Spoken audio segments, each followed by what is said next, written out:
परब्रह्म ईश्वर ने पूरी सृष्टि की रचना केवल एक प्रहर में कर दी थी, किंतु जब उन्होंने स्त्री को बनाया तो उन्हीं परमेश्वर को पूरे 7 दिन और 7 रातें लग गईं,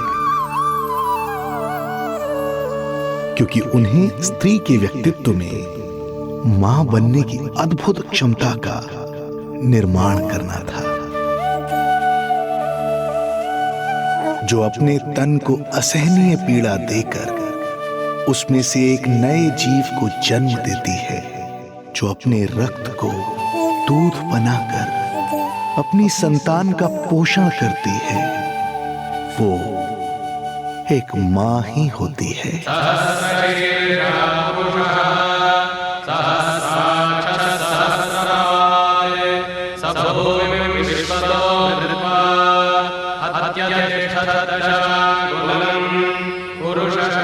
स्वयं भगवान श्री विष्णु भी मां की इस ममता से दूर ना रह पाए, विवश हो गए धरती पर अवतार लेने के लिए।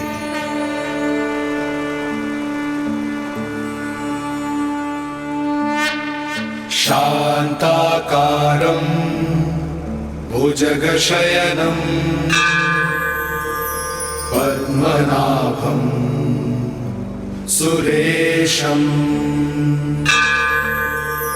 विश्वाधारं गगनसदृशं मेघवर्णं शुभांगं लक्ष्मीकान्तं कमलनयनं योगी वीरध्यानगम्यं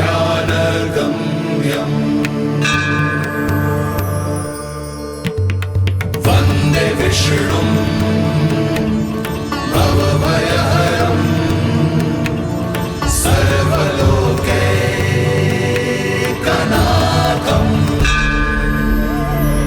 वन्दे विष्णुं भवभयहरं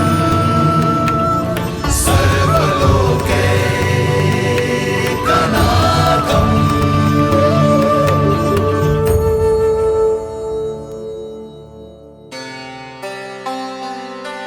प्रणाम प्रभु। प्रणाम प्रणाम माता।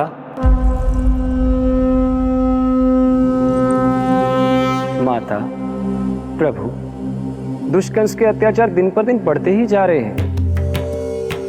पृथ्वी की शांति नष्ट हो रही है प्रभु, और मैं देवराज इंद्र होकर भी कुछ नहीं कर पा रहा हूँ।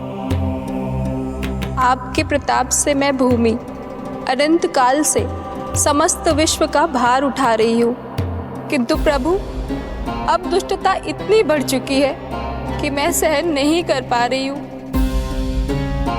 अब दया कीजिए प्रभु, इससे पहले कि मैं बुराई के इस असीम भार के नीचे दबकर ब्रह्मांड की अतल गहराइयों में खो जाऊं। मेरी सहायता कीजिए प्रभु। आंखें खोलिए प्रभु, आंखें खोलिए।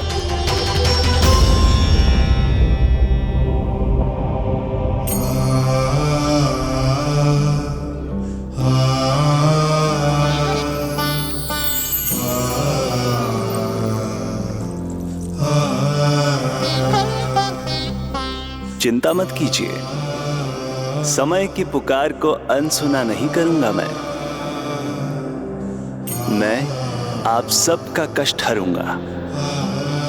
मैं अवश्य अवतार लूंगा, मैं अवश्य अवतार लूंगा, मैं अवश्य अवतार लूंगा। श्री कृष्ण के रूप में, श्री कृष्ण के रूप में, श्री कृष्ण के रूप में।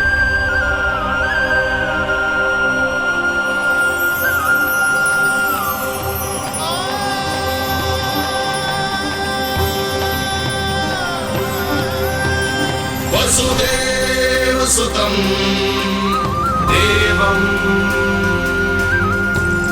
कंसचाणूरमर्दनम्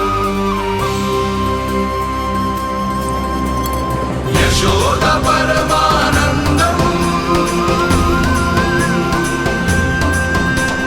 कृष्णं वन्दे जगद्गुरुं, कृष्णं वन्दे जगद्गुरुम्। वसुदेव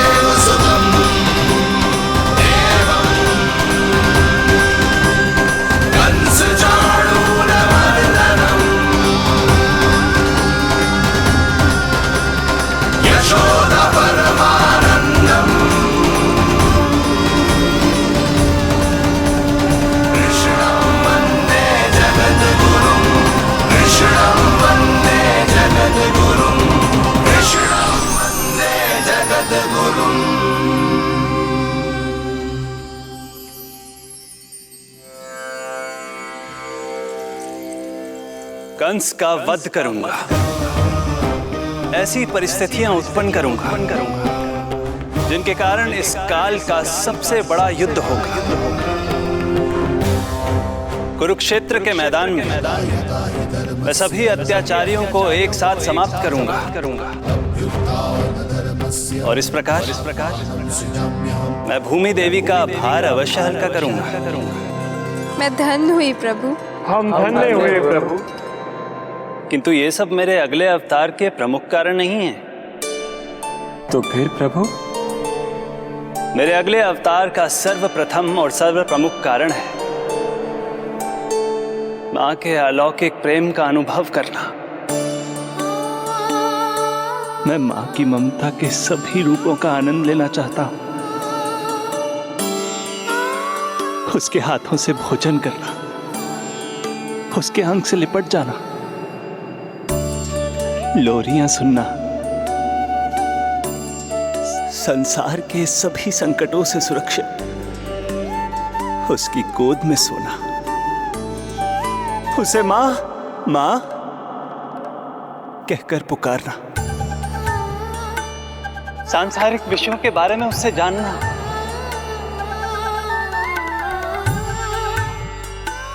और फिर कोई शैतानी कर उसके आगे आगे भागना, उससे डांट खाना और फिर उसे मनाने के लिए क्षमा मांगना।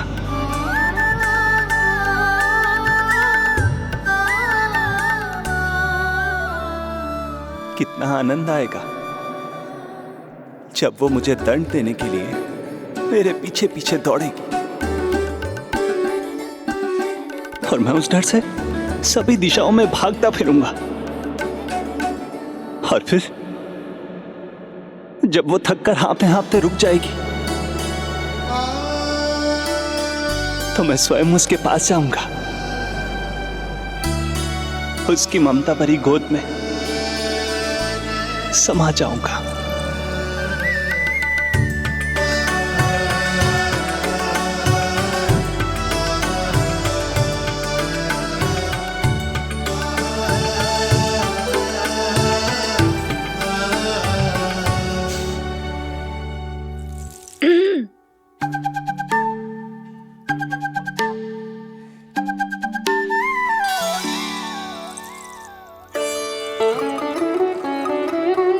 प्रभु, एक प्रश्न है।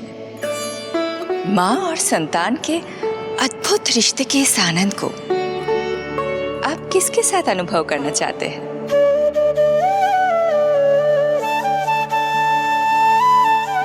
प्रभु, कौन है वो सौभाग्यशाली महिला जिन्हें आपने अपनी माँ के रूप में चुना है? वो महिला है यशोदा।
यशोदा आ जाएगो।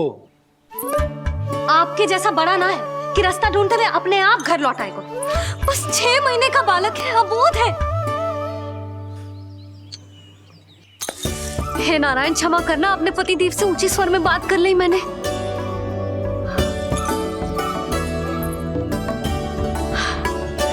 किसी को भी बुद्धि ना है पूरे गोकुल में। के नंद जी का बालक खो गयो है, सुबह सुबह घर से भाग गयो है। किसी को ना पड़ी है कि उसे ढूंढे लेकर आए। यही सामान देते हैं वे गोकुल के राजा को। हे भगवान, ना जाने मेरा बच्चा कहाँ होगा, कैसा होगा। कितना समय होगा है, अब तक तो भूख भी लगी आई होगी उसे।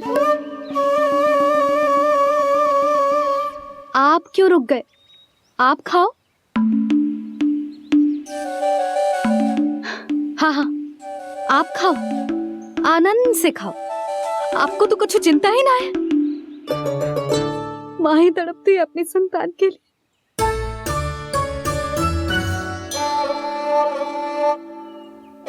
अब क्या खाली पेट काम पे जानो है? क्या कहेंगे सब कि यशोदा अपने पति को भूखा रखे? ना ना, आप खाओ, खाओ ना।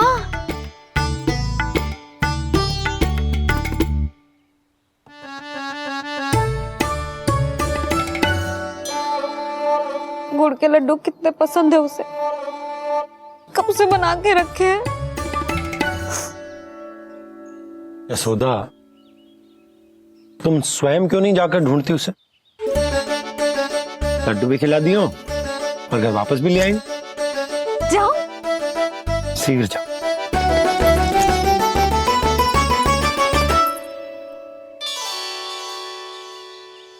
किंतु आप तो खाना खा रहे हो ना पति थे। वही तो, मैं खाना खा रहा हूं, परंतु वो भूखा है। तुम जाओ। वो तो भूखा है।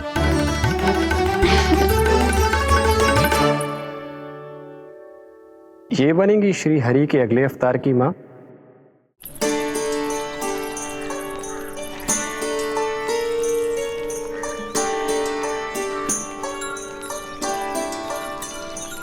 मेरे बच्चे को देखो है ना।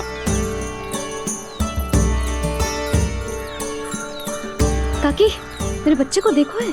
नहीं नहीं,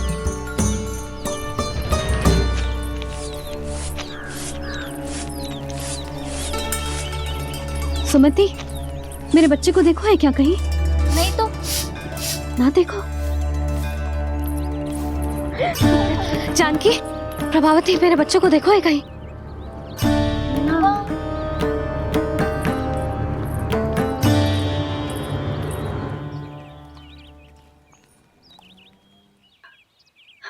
कहाँ है तू? देख, तेरी मैया कितनी चिंतित हो रही है, और तू है कि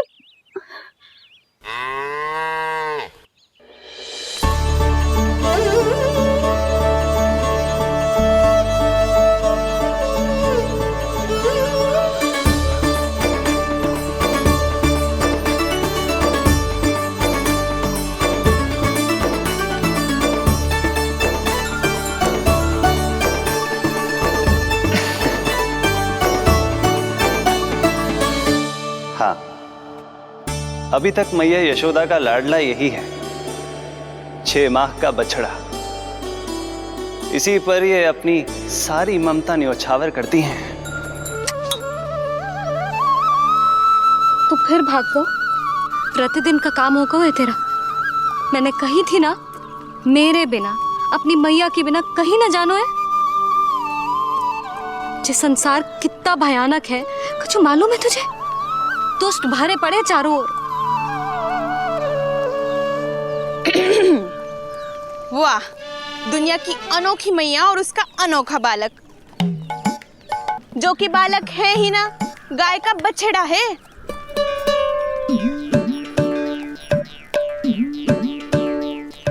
सुलक्षणा, तुम्हारी जे दशा कौन ने की? और कौन ने? जे तुम्हारे सपूत ने कूद फाड़ के मेरे पूरे बगीचे का सत्यानाश कर दो है। मेरा रामू ऐसा कर ही ना सकता। जे क्यों आएगा तुम्हारे बगीचे में? रंग बिरंगे फूलों के लिए। फूलों के लिए? हाँ, जीप लपलपाती है इसकी मेरे फूलों के लिए। सुबह सुबह भाग के आ जाता है इन्हें खाने के लिए। फूल खाने? सुलक्षणा, तुम्हें कछु वहम हुआ है। जे मेरा रामू है, जे फूल वूल क्यों खाएगो भला? अच्छा, तो फिर आप ही इसका मुंह खोलो और स्वयं देख लियो। हाँ तो ठीक है, असत्य के पैर ना होते जो अभी सिद्ध हो जाए वो। रामू मुंह खोल के दिखा। मैया की कहीं मानते हैं ना, मुंह खोल। रामू सुलक्षणा चाची को दिखा दे कि तूने उनके फूल ना खाए। चल मुंह खोल, मुंह खोल।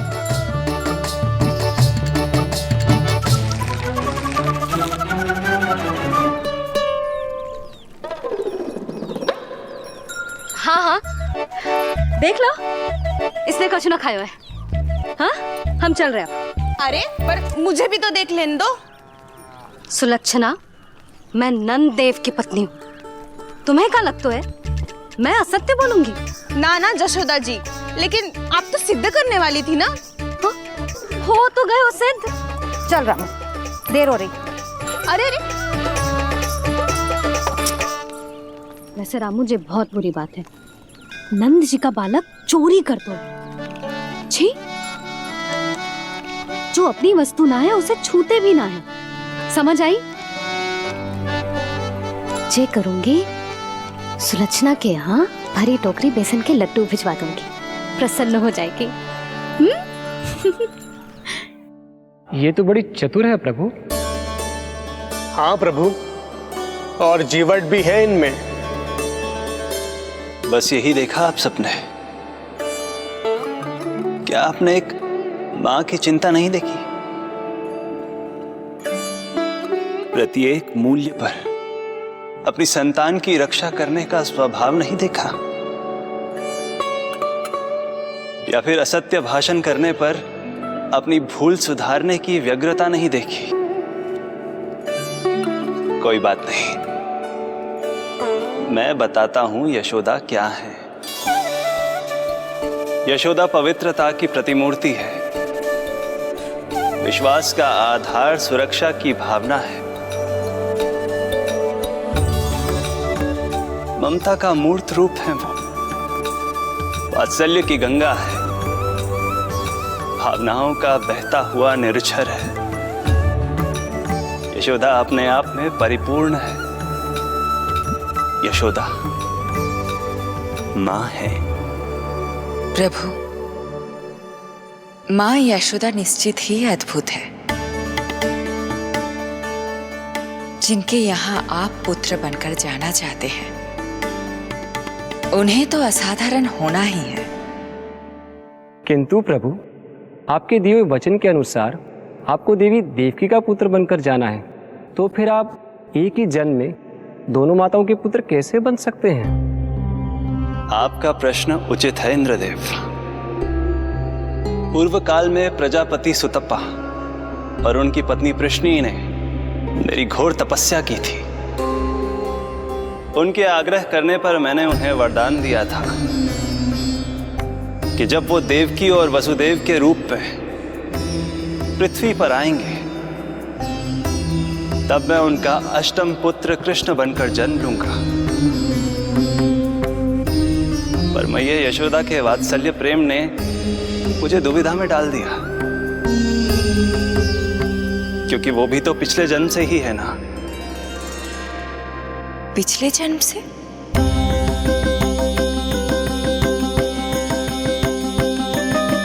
पिछले जन्म में मैया यशोदा 8 वसुओं में से एक श्री द्रोण की पत्नी धरा थी।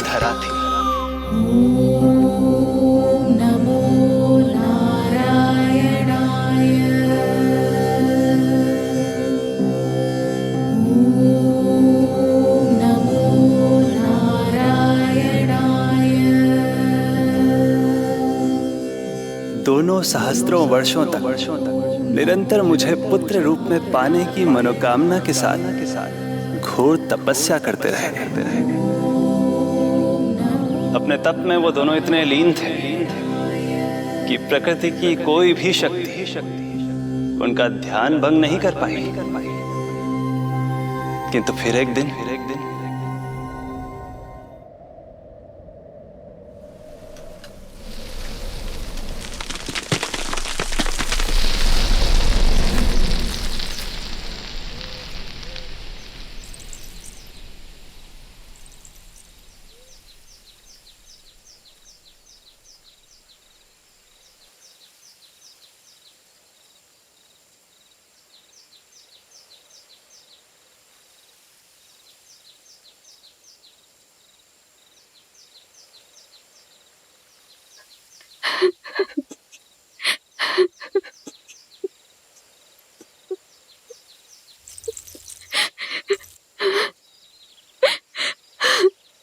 हमारे भक्ति में ऐसी क्या कमी रह गई प्रभु कि अभी तक आपके दर्शन का सौभाग्य नहीं मिला। अब तो सैकड़ों वर्ष बीत गए हैं आपका सुमिरन करते हुए।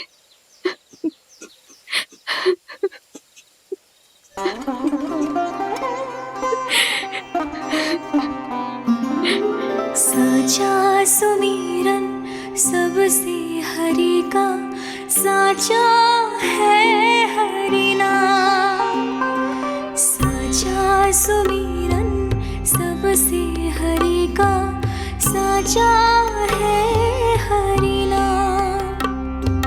जिनकी कृपा से बन जाते हैं सबके बिगड़े काम, सबके बिगड़े काम। साचा सुमिरन सबसे हरि का, साचा है हरि नाम। आतुर है आंचल का उपवन, सुनने को पैजनिया छुन छुन। मधुर मधुर तुतलाती बोली, खेले संग संग आँख में चोली।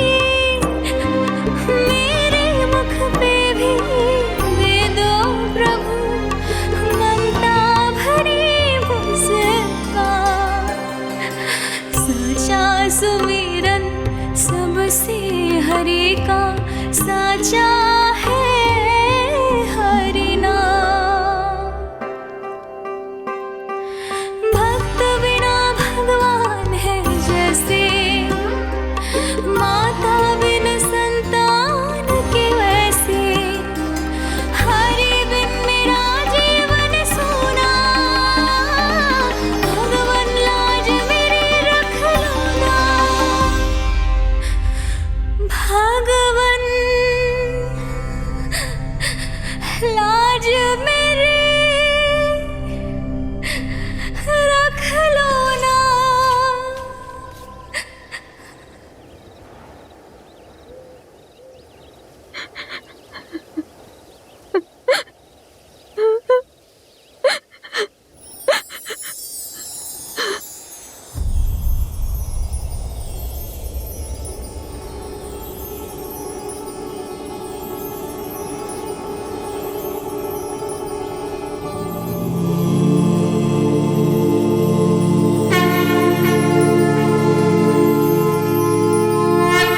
सशंख चक्रम सकिरीट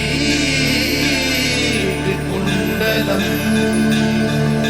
सपीत वस्त्रम सरसीरुहे क्षणम सहार वक्षस्थल शोभितास्तुभम नमामि विष्णु शिरसा चतुर्भुजम्।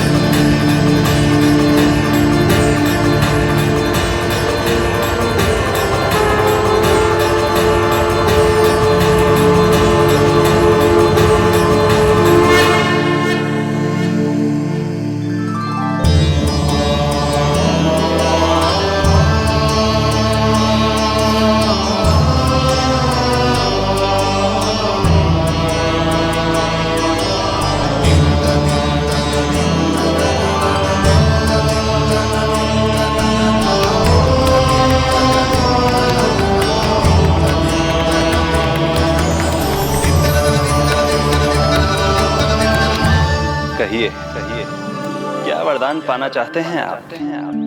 प्रभु, हम आपकी सेवा करना चाहते हैं, परंतु भक्त की भांति नहीं, अभी तो माता पिता के समान। आपका एक पुत्र के रूप में पालन पोषण करें। आप हमें माँ पिता के भांति प्रेम दें और हम आप पर अपनी ममता न्योछावर कर सकें। बस बस इतनी ही इच्छा है प्रभु। आपकी इच्छा पूर्ण होगी। मैं आपकी संतान के रूप में अवश्य आऊंगा, किंतु उसके लिए आपको मेरे अगले अवतार के बाद एक और अवतार की प्रतीक्षा करनी होगी, क्योंकि अगले जन्म के लिए मैं पहले ही ये वरदान माता देवकी को दे चुका हूं। प्रभु, किसी भी जन्म में आपको अपने पुत्र के रूप में पाना मेरा सौभाग्य होगा, किंतु मेरी ममता मेरे वश में नहीं है प्रभु। आप साक्षात मेरे सामने खड़े हैं, किंतु मेरे नेत्र आपके इस दिव्य चतुर्भुज रूप को नहीं देख पा रहे। इन्हें तो आप अभी से बाल रूप में दिखाई दे रहे हैं। मेरे भीतर उमड़ती ममता की ज्वार का अनुभव कीजिए प्रभु। केवल कल्पना मात्र से मेरा वक्षस्थल दूध से भराया है। ये गोद तरसने लगी है, मन अभी से लोरिया गाने लगा है। मेरे इस अनुरोध को स्वीकार कीजिए प्रभु, कृपा करें। इस मां से और प्रतीक्षा ना करवाए प्रभु, और प्रतीक्षा ना करवाए। उस पल माता धरा की ममता भरी भक्ति और प्रेम भाव को देखकर मेरे मुख से भी वो शब्द निकल ही पड़ा जिसे एक बच्चा पहली बार बोलना सीखता है, मां।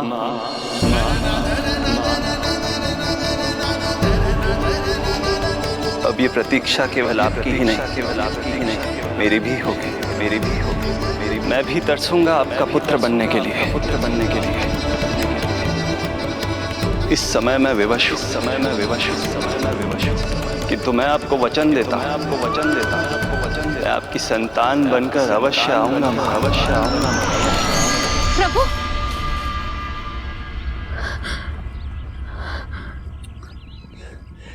धरा, भगवान ने हमारी पुकार सुन ली।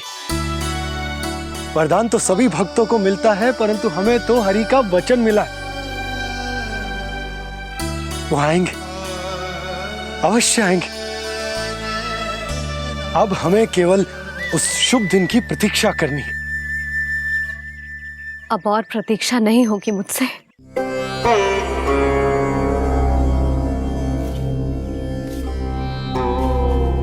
हमने सहस्त्रों वर्षों तक तपस्या की। ये समझ लो कि वो तपस्या अभी शेष नहीं। श्री हरि को अपने सामने देखकर मेरी व्याकुलता का बांध टूट गया है। 2 जन्म बहुत बड़ा समय होता है स्वामी। अपने पुत्र के रूप में हरि को गोद में खिलाने के लिए अब मैं और 2 जन्मों तक प्रतीक्षा नहीं कर सकती।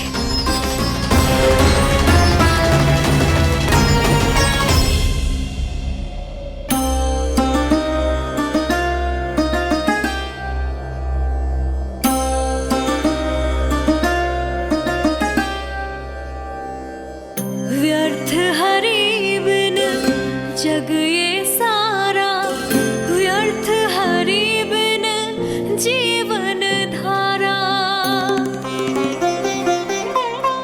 पूजन वंदन व्यर्थ हरि बिन, व्यर्थ धरार जीवन धारा।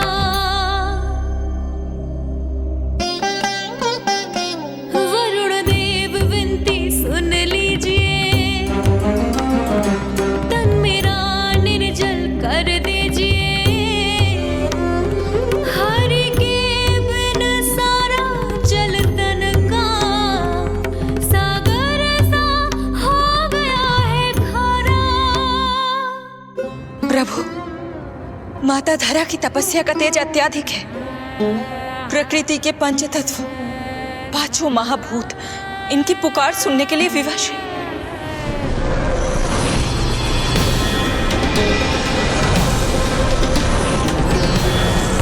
धरा, प्रिय, ये क्या कर रही हो?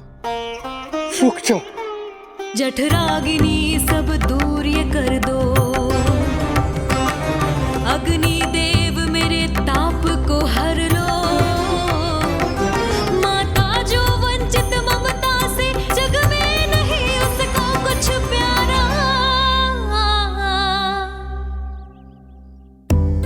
पूजन वंदन व्यर्थ हरि बिन व्यर्थ धरार जीवन धारा।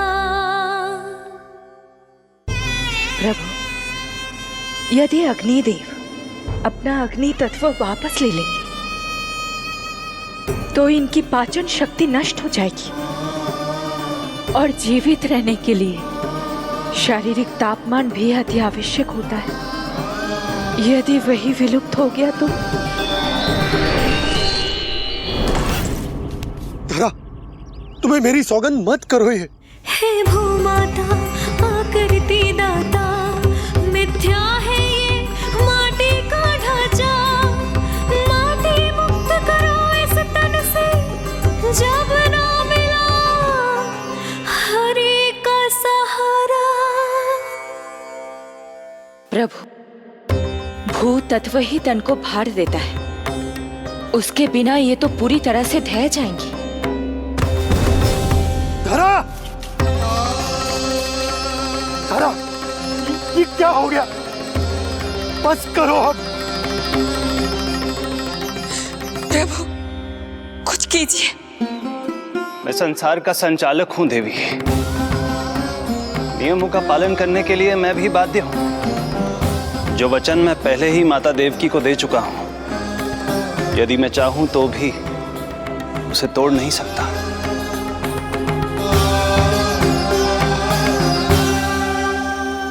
सुख लो आयु सब इस तन की, आस है जो ना शेष है मन की। वायु देव कृपा करो अब ये,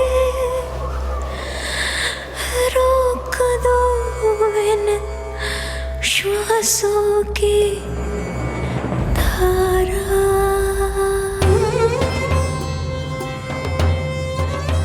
प्रभु, प्राण वायु के बिना प्राणों का बचना संभव नहीं।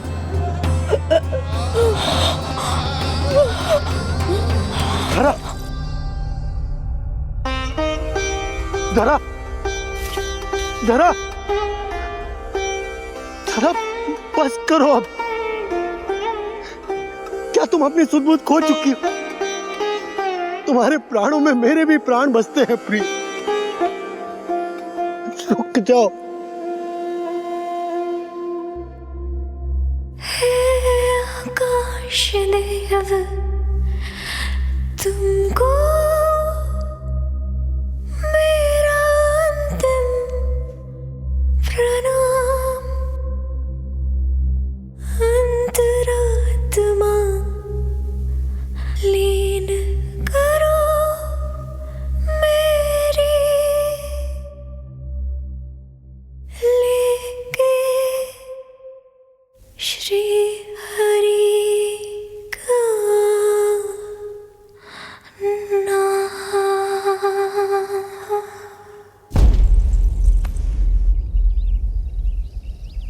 धरा, धरा, धरा, ये क्या कर लिया तुमने? धरा,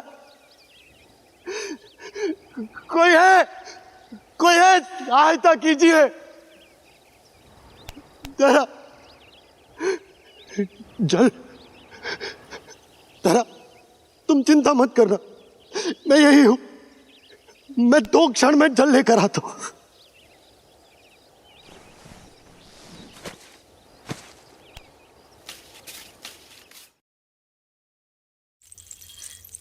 प्रभु, आप नियमों से तो अवश्य बंधे हैं, परंतु आप लीलाओं के स्वामी हैं।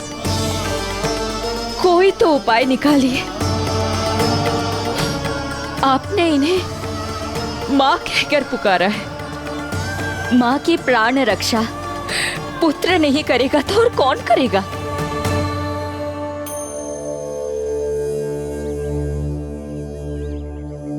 प्रेम ना जिसकी सीमा कोई, ना कोई आया माँ की ममता के आगे विवश हुए भगवान, विवश हुए भगवान।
प्रभु नहीं, पुत्र कहो मां।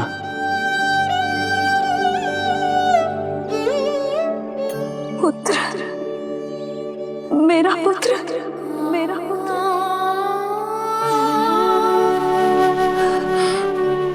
आज जैसे आपने मुझे अपनी गोद में लिटा रखा है, क्या कुछ ऐसा नहीं हो सकता कि शीघ्र ही मुझे आपको अपनी गोद में खिलाने का अवसर मिल जाए? आज तो मैं केवल मूर्छित हुई हूं, किंतु शीघ्र ही यदि मुझे आप पुत्र रूप में ना मिले तो मेरे प्राण चले जाएंगे। ऐसा ना कहो मां।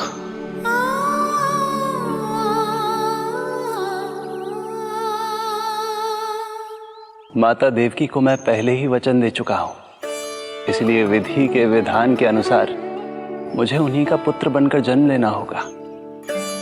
किंतु आपकी आतुरता का अनुभव करने के बाद अब मैं भी आपका स्नेह पाने से स्वयं को और वंचित नहीं रख सकता। आपने वरदान मांगा था कि आप पुत्र की भांति मेरा पालन पोषण करना चाहती हैं, इसलिए यदि आप उचित समझे तो आप अगले जन्म में ही अपनी इच्छा पूर्ण कर सकती हैं। जिस आयु में संतान को अपनी मां की ममता के आंचल की आवश्यकता सबसे अधिक होती है, उस आयु में अर्थात अपने जन्म के प्रथम दिन से 10 वर्षों तक मैं आपके साथ रहूंगा। किंतु फिर मुझे अपनी जन्म देने वाली मां माता देवकी के पास लौटना होगा। ऐसा करने से मैं उन्हें दिया वचन भी निभा पाऊंगा और आपकी ममता का सौभाग्य भी प्राप्त कर पाऊंगा। यदि आपको स्वीकार हो तो।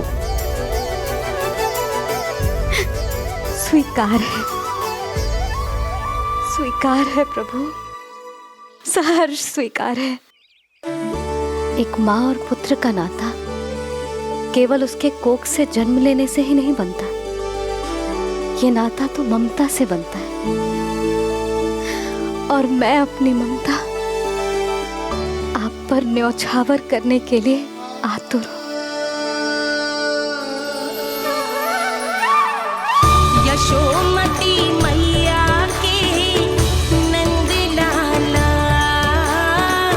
यशोमती मैया के नंद लाला, यशोमती मैया के नंद लाला, यशोमती मैया के नंद लाला। तो इस प्रकार परमपिता परमेश्वर श्री हरि विष्णु एक ही जन्म में दो दो माताओं का पुत्र बनने के लिए उत्साहित भी थे और भावुक भी। किंतु जगत माता श्री लक्ष्मी और अन्य सभी देवगण ये जानना चाहते थे कि श्री हरि ये अभूतपूर्व कार्य कैसे करेंगे। भगवान बोले, ये सब संभव होगा उसके कारण जो मेरे अगले जन्म की कथा का मुख्य पात्र है, कंस।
जब जीवन पर संकट हो तो अभिमान अर्थहीन होता है। जब प्राणों पर बनाए तो सम्मान स्वाभिमान सब निरर्थक होता है। इन व्यर्थ के मूल्यों को बीच में मत आने दो। और दया उसे तो बिल्कुल नहीं। मार डालो साधु संत ऋषि मुनि स्त्री वृद्ध, चाहे वो नवजात शिशु ही क्यों ना हो। किंतु हाँ, यदि शत्रु भारी पड़ने लगे, पराजय सामने दिखाई देने लगे, तो उसी क्षण शत्रु के पैर पकड़ लो और अपने प्राणों की भिक्षा मांग लो। अहंकार को आड़े मत आने दो। अग्निः शेषम ऋणः शेषम शत्रुः शेषम तथैव च पुनः पुनः प्रवर्धेत तस्मात् शेषम न कार्येत। अर्थात अग्नि की एक भी चिंगारी, ऋण की एक भी मुद्रा और शत्रु की एक भी संतान यदि शेष रह जाए तो शीघ्र ही विकराल रूप धारण कर सकती है। इन सब का समूल नाश ही एकमात्र उपाय है अपनी सुरक्षा का। इसलिए कहता हूं, साम दाम दंड भेद कोई भी युक्ति क्यों ना लगानी पड़े, शत्रु के प्राणों का हरण ही परम उद्देश्य होना चाहिए। रोड़ो मत, फिर चाहे वो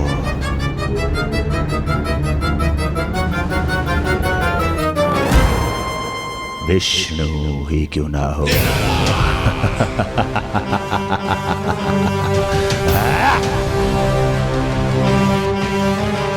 यही थी कंस की दिनचर्या। वो प्रतिदिन स्वयं को स्मरण कराता था कि स्वार्थ के लिए किसी भी सीमा को तोड़ने में कुछ अनुचित नहीं है। तभी तो राजगद्दी प्राप्त करने के लिए उसने अपने पिता महाराज उग्रसेन को भी नहीं छोड़ा था। पिताजी,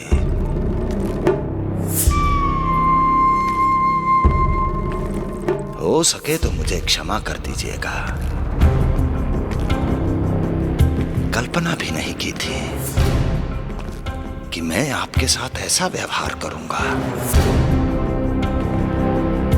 आपको प्रतीत हो रहा होगा कि मैं क्रूर हूं, स्वार्थ में अंधा हो गया हूं, किंतु मैं विवश हूं।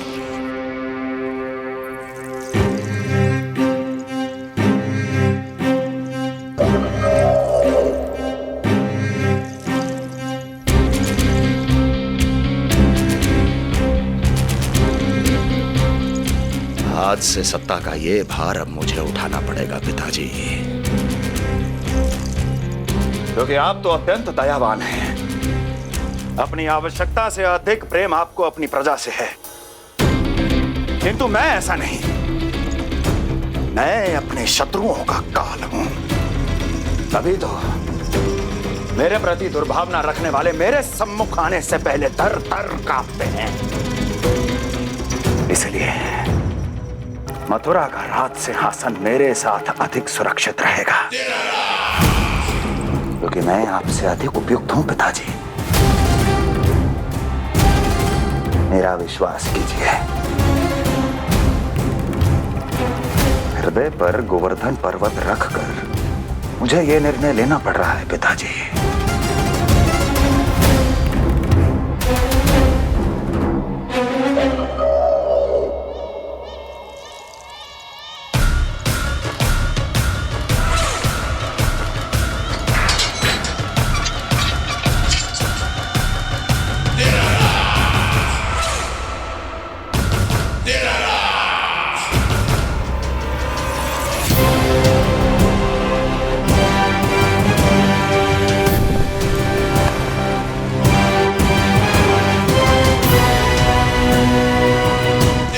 चाबी यमुना में फेंक देना।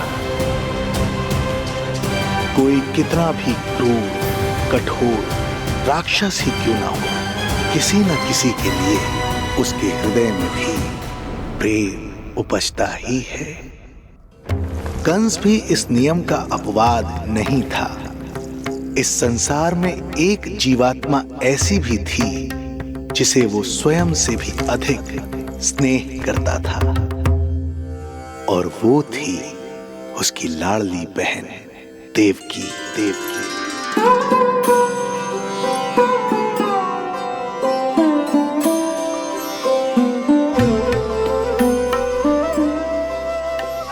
देवकी के लिए कंस एक राजा नहीं, मात्र भाई था, जो अपनी बहन की छोटी सी मुस्कुराहट के लिए आकाश पाताल एक कर सकता था। अत्यंत धूमधाम से उसने अपनी देवकी का विवाह यादवराज वसुदेव के साथ संपन्न करवाया। रुको, रुको।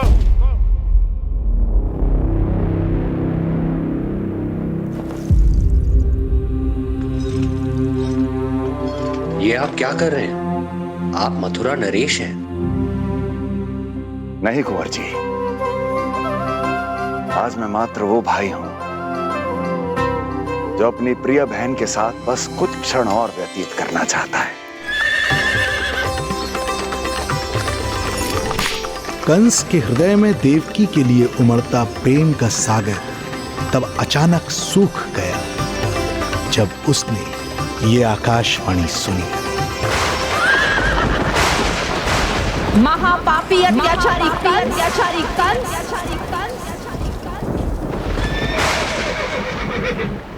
जिस देवकी को तू इतने प्रेम से ससुराल ले जा रहा है, वही तेरे अंत में सहायक होगी। तेरा काल तेरी प्रिय बहन के गर्भ से उसकी 8वीं संतान बनकर जन्म लेगा और तेरा विनाश करेगा, विनाश करेगा।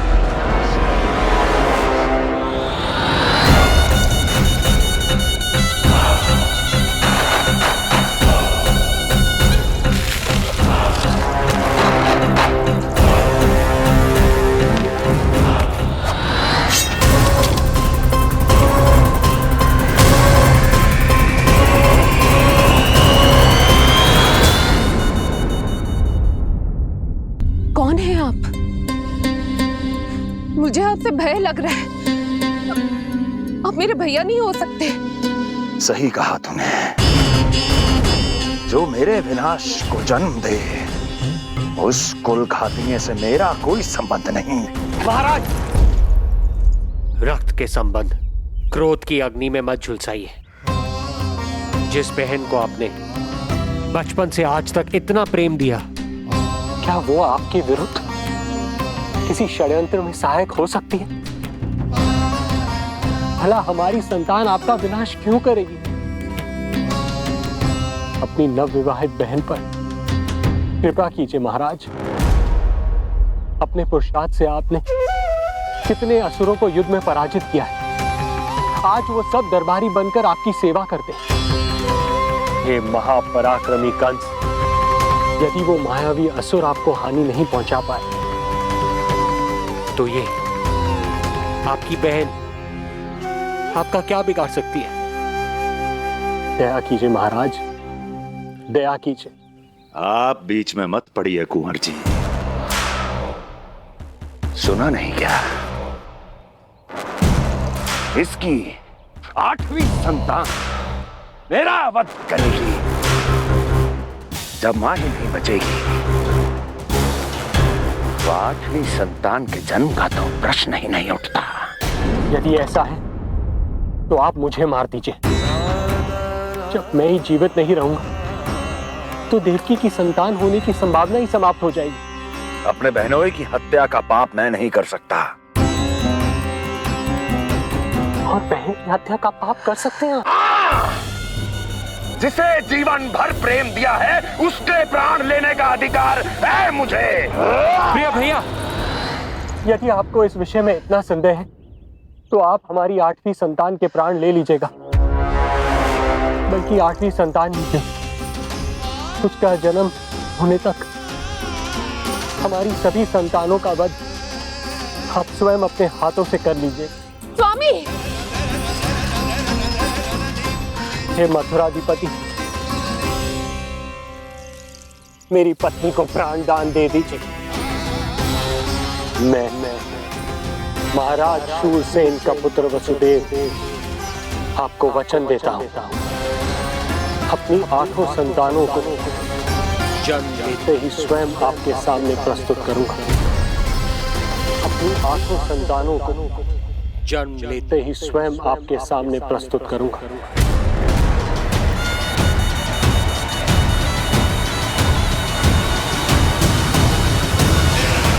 बधाई हो कुंवर जी, अपनी पत्नी के प्राण बचाने में आप सफल हुए। किंतु आपकी संतानें इतनी भाग्यशाली नहीं होंगी। वचन स्मरण रहे।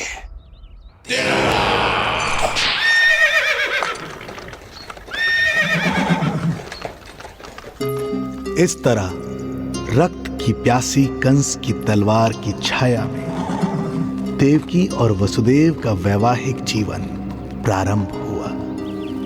जब कंस की निर्ममता और वसुदेव के वचन का यह दुखद समाचार गोकुल पहुंचा तो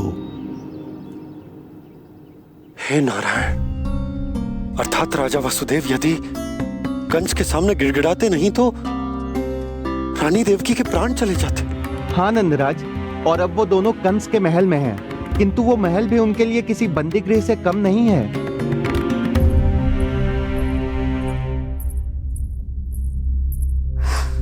एक भाई अपनी बहन के साथ ऐसा करने की सोच भी कैसे सकता है? मेरा बस चले तो उस दुष्ट कंस को मटके में डाल के इसे घोट के रख दूं, जैसे मलाई घोट के माखन निकाला जाता है।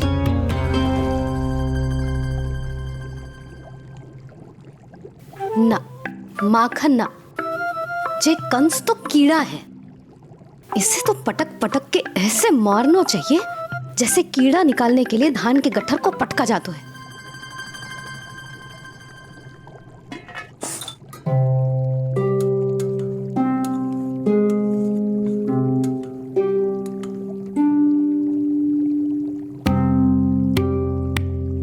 किंतु जब रोहिणी जिज्जी को पता चलेगा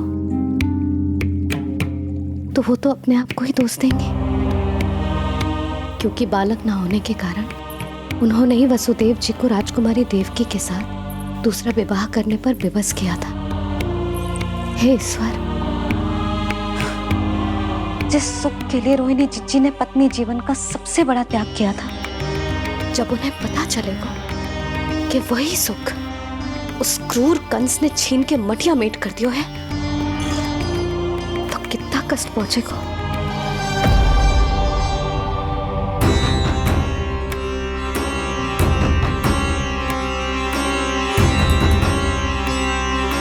रोहिणी जीजी,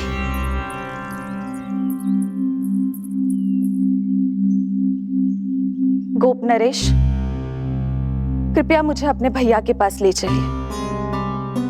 संकट के समय मुझे उनके साथ होना चाहिए।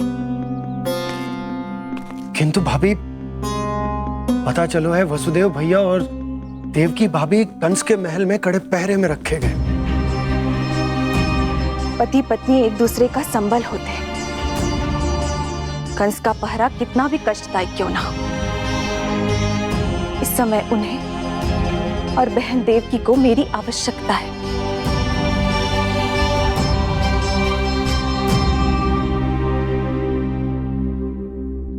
ये मेरी विवशता है कि यादव कुलदीपक होकर भी आपको इस महल में बंदियों की तरह रहना पड़ रहा है, और मैं कुछ कर भी नहीं पा रही। काश आपने मुझसे विवाह ही ना किया होता। तो क्या मैं अपने भाग्य से भाग पाता देवकी? पूर्व जन्म के कर्मों के फलस्वरूप जो हमारी नियति में लिखा है वो तो हमें भोगना ही है। श्री हरि क्या करते हैं, कब और क्यों करते हैं, ये दुख हमारे जीवन में किस उद्देश्य से आए हैं, इन रहस्यों का पता लगा पाना हम मानवों के लिए संभव नहीं है देवकी।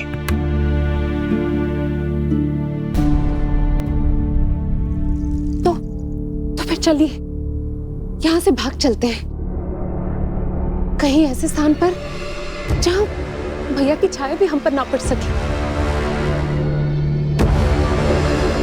नहीं प्रिय, कंस के गुप्तचरों की दृष्टि हम पर अवश्य होगी, और मैं ऐसा कोई कार्य नहीं कर सकता जिससे तुम्हारे जीवन पर कोई संकट आए। और मैंने उन्हें अपनी सभी संतानों को सौंपने का वचन भी दिया है। अपना वचन मेरे लिए प्राणों से भी अधिक महत्वपूर्ण है देवकी।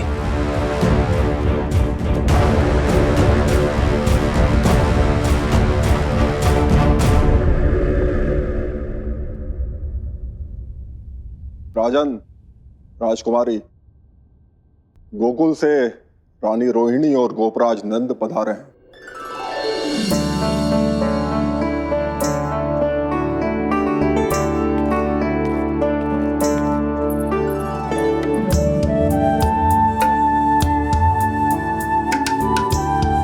स्वामी,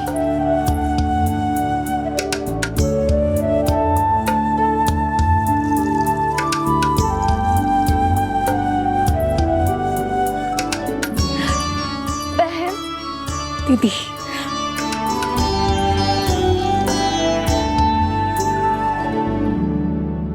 भाई नंद, जो आप हमारे लिए कर रहे हैं उसके लिए धन्यवाद शब्द बहुत छोटा है। मैं अपने भाग्य को स्वीकार कर चुका हूं। यदि यही श्री नारायण की इच्छा है तो यही सही।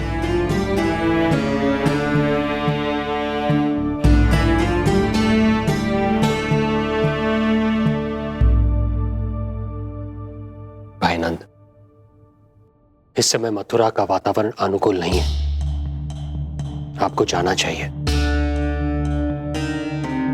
यशोदा भाभी भी चिंतित हो रही होंगी, उनसे कहिएगा हम यहां सुरक्षित हैं अभी तक।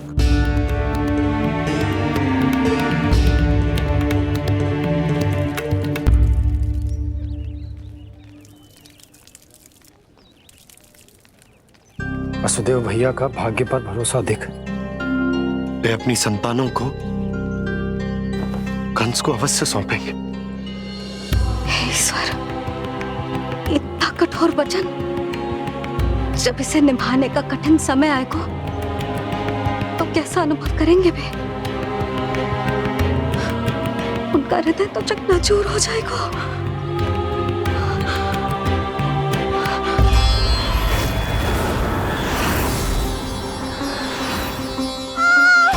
सब्र से सब ठीक हो जाएगा। देवकी, मैं महाराज शूरसेन का पुत्र वसुदेव आपको वचन देता हूं, अपनी 8 संतानों को जन्म देते ही स्वयं आपके सामने प्रस्तुत करूंगा।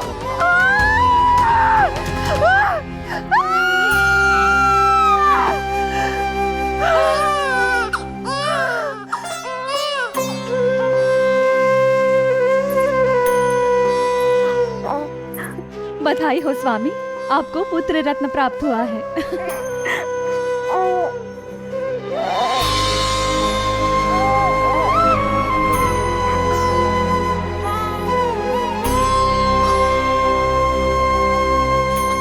महाराज को पता चला तो क्या होगा?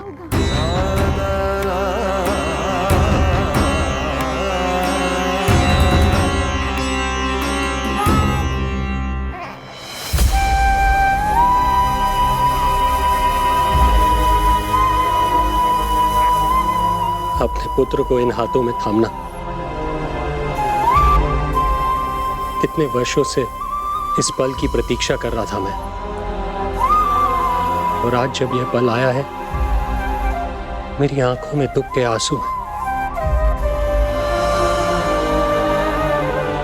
एक पिता जब प्रथम बार अपनी संतान को गोद में उठाता है तो सबसे पहले यह सोचता है कि उसे क्या नाम दूं, उसका सुनहरा भविष्य कैसे सुनिश्चित करे।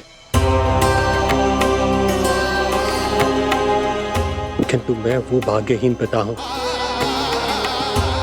जो अपने पुत्र का भविष्य मृत्यु के अंधकार में डुबोने जा रहा है। मैं इसे नाम देकर क्या करूंगा?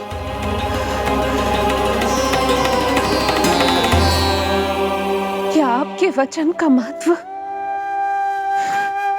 आपके पुत्र के प्राणों से अधिक है स्वामी?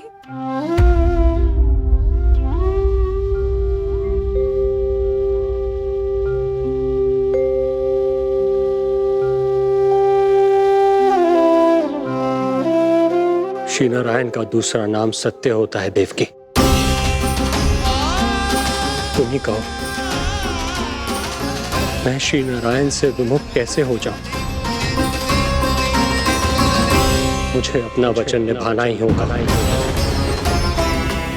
हृदय के टुकड़े टुकड़े क्यों ना हो जाए, मुझे इसे कंस तक ले जाना ही होगा।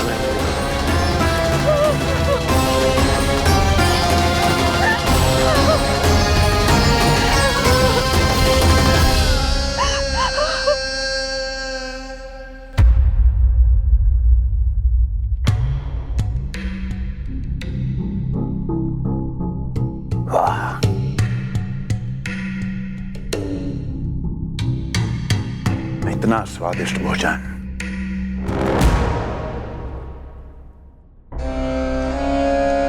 किसी विशेष इच्छा की पूर्ति के लिए मुझे सम्मोहित तो नहीं करना चाहती?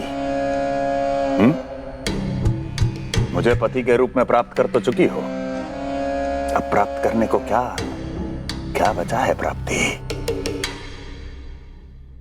मैं प्राप्ति नहीं, अस्थि हूँ स्वामी। प्राप्ति तो छुई मुई बनकर वहां खड़ी है। आप सदैव अपने विषय में ही सोचते हैं, कभी मेरे ओर भी निहारा कीजिए, तभी तो मेरा नाम सही से स्मरण होगा आपको। मैं अपने विषय में ही सोचता हूं, तभी तो दसों दिशाओं में मेरे नाम का डंका बजता है, मेरे साम्राज्य का विस्तार होता है, तभी तो मेरा अस्तित्व है। अस्थि स्मरण रहे, तुम हो क्योंकि मैं हूं।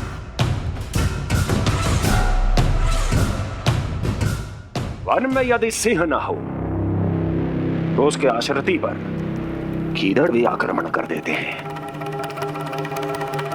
सिंह कभी अपने शत्रु को एक क्षण भी जीवित नहीं छोड़ता महाराज। आपने तो छोड़ दिया देवकी को। सिंह नहीं, आप वो गाय हैं जो अपनी कसाई से अथाह प्रेम करती है।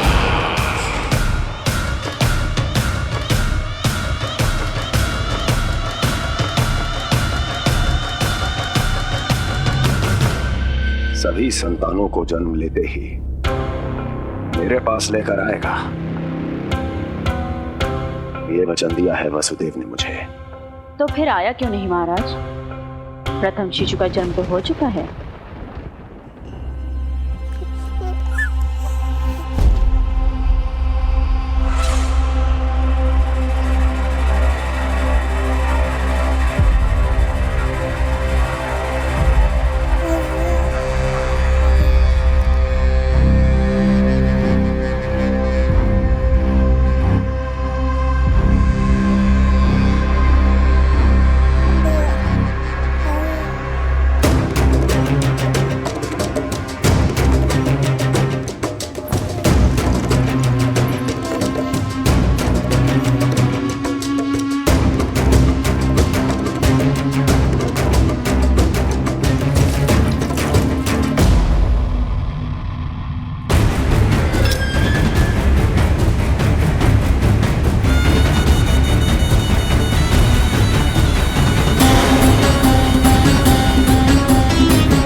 कुल के यादव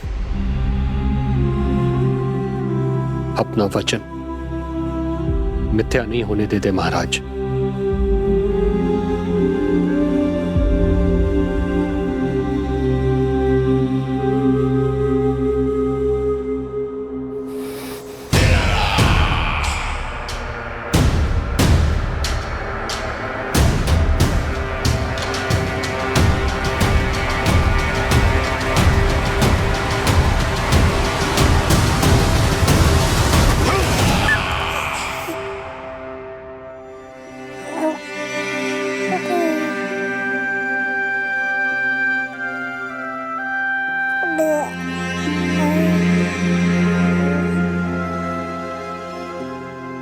ये देवकी का पुत्र है, मेरी बहन जो मुझे प्रिय हुआ करती थी, उसका प्रथम पुत्र है ये, मेरा प्रथम भांजा।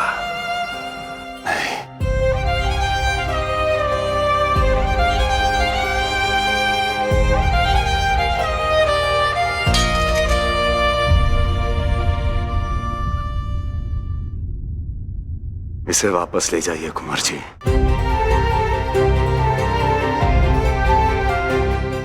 देवकी की प्रथम संतान से मुझे कोई संकट नहीं।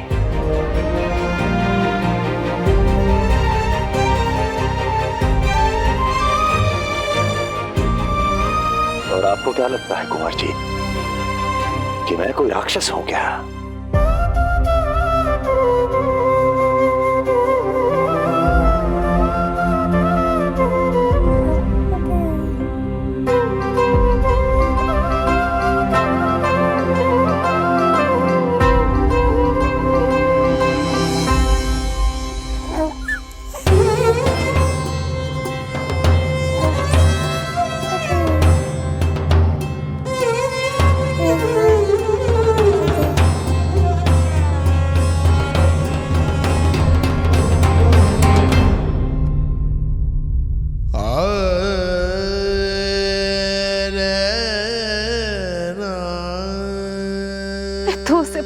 पे भी नहीं उठा पाई थी दीदी। उसका वो सुकुमार मुख मेरी स्मृति से जा ही नहीं रहा। वो मधुर रुदन अभी तक मेरे कानों में गूंज रहा है। मैं तुम्हारी पीड़ा का अनुमान लगा सकती हूँ देवकी। मैंने उसे जन्म नहीं दिया था, फिर भी मेरे कान अभी तक उसके रुदन की ध्वनि सुन रहे हैं। क्योंकि ये अपनी माओ को पुकार रहा है। तुम्हारे भैया ने हमारे पुत्र को प्राणदान दे दिया देवकी।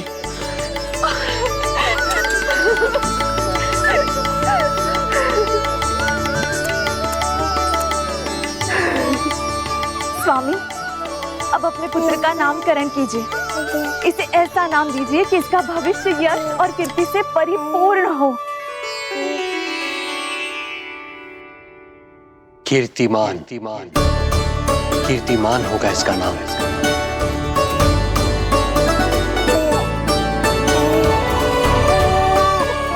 कीर्तिमान।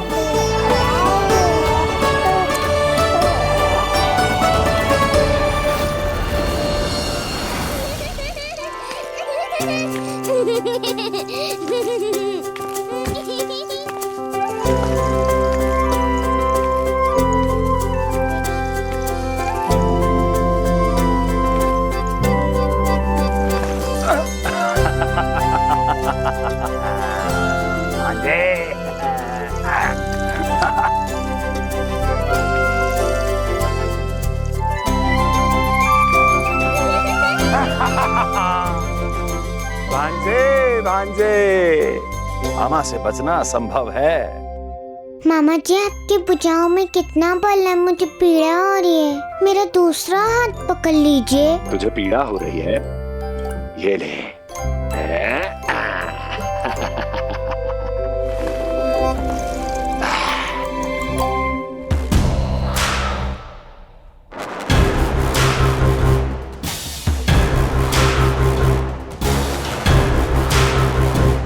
नारायण नारायण।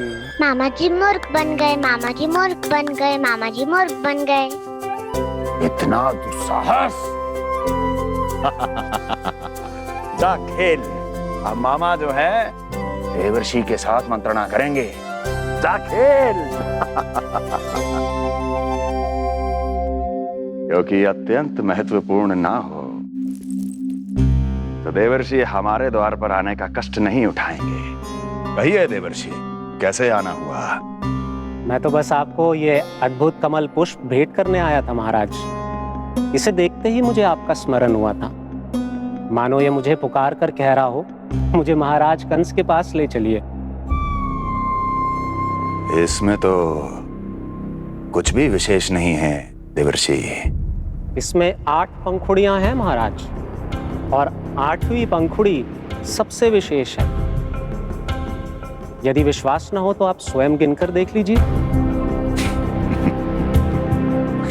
आप मेरा उपहास कर रहे हैं देवर्षि। आप गिनिए तो सही महाराज। 1 2 3 4 5 6 7 8। क्या आप निश्चित रूप से कह सकते हैं कि यही 8वीं पंखुड़ी है? विचार कीजिए महाराज। क्या आप बिना किसी शंका के कह सकते हैं कि कौन सी पंखुड़ी पहली है और कौन सी 8वीं? क्या आप पूर्ण विश्वास के साथ कह सकते हैं कि कौन प्रथम है और कौन अंतिम? फिर चाहे वो पंखुड़ी हो या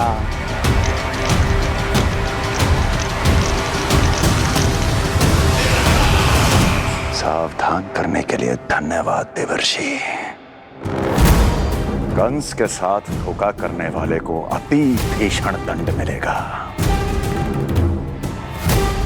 भविष्य में ऐसी कल्पना मात्र से ही मेरे शत्रु भय से कांप उठेंगे। मथुरा नरेश, मैं तो मात्र पंखुड़ियों की बात कर रहा था। यदि आपने कुछ और समझ लिया है तो उसका उत्तरदायित्व मेरा नहीं है। नारायण नारायण।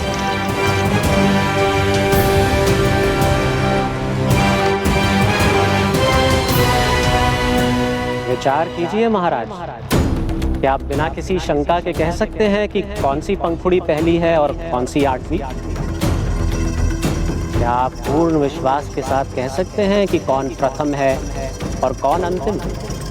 फिर चाहे वो पंखुड़ी हो या... मामा जी मूर्ख बन गए, मामा जी मूर्ख बन गए, मामा जी मूर्ख बन गए, मामा जी मूर्ख बन गए।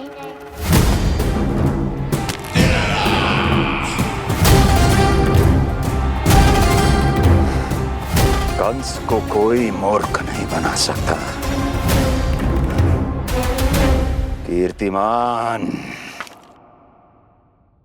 जी मामा जी। क्रोध काम लोभ मद मोह मत्सर, क्रोध काम लोभ मद मोह मत्सर, क्रोध काम लोभ। मामा जी मुझे दर्द हो रहा है। काम लोभ मद मोह मत्सर, क्रोध काम लोभ मद मोह मत्सर। स्वामी, ये कीर्तिमान के लिए कैसा लग रहा है? ये लीजिए स्वामी।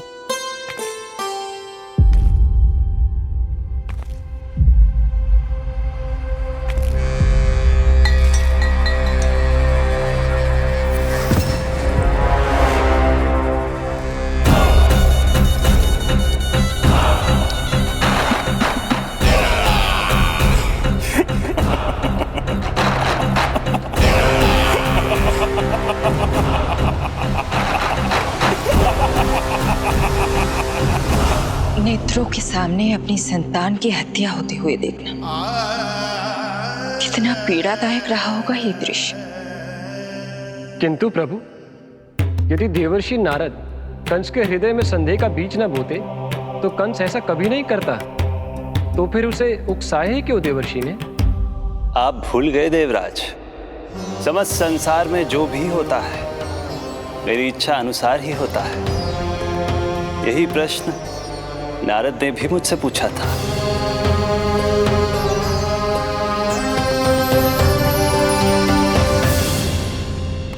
नारायण नारायण।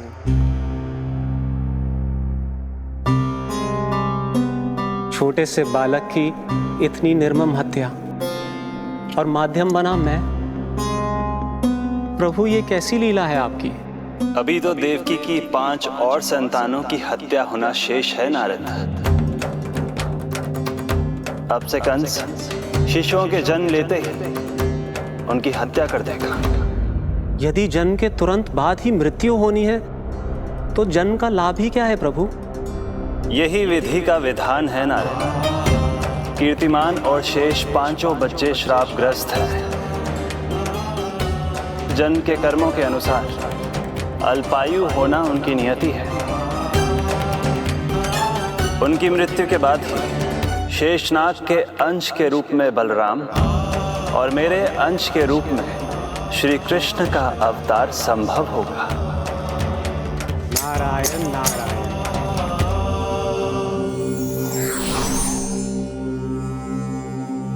देवकी के पुत्र एक के बाद एक जन्म लेते रहे और उनकी हत्या कर कंस अपने पापों की संख्या में वृद्धि करता रहा। नहीं! मत मारो! मेरा पुत्र! मेरा पुत्र!